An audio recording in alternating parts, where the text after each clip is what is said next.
কোনো ব্যক্তি আপনার ক্ষতি করার চেষ্টা করছে, আপনাকে হয়রানি করার চেষ্টা করছে, শারীরিক মানসিকভাবে নির্যাতন করার চেষ্টা করছে, আছে এরকম দুষ্ট প্রকৃতির মানুষ, এরকম যদি মনে হয় তো আপনি একটি দোয়া সবসময় পড়বেন।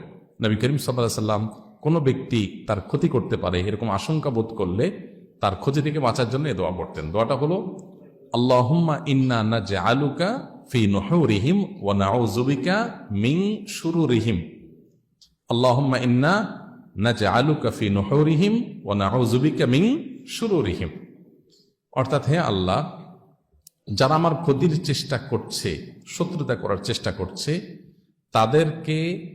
তাদেরকে উপযুক্ত শাস্তি দিয়ে দমন করার জন্য, তাদেরকে শেষ করার জন্য আমি আপনার কাছে দায়িত্ব অর্পণ করলাম। আপনি মেহেরবানি করে আমার হয়ে আপনি তাদেরকে উপযুক্ত শাস্তি দিন, তাদের থামিয়ে দিন, তাদেরকে দমন করুন, তাদের শেষ করুন।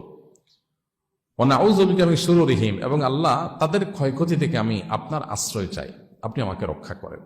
নবী করিম সাল্লাল্লাহু আলাইহি সাল্লামের এই দোয়াটা খুবই অর্থবহ একটা দোয়া। এই জন্য জীবনে কখনো কোনো শত্রু আমাদের নবী সাল্লাল্লাহু আলাইহি সাল্লামের কোনো ক্ষতি করতে পারে না।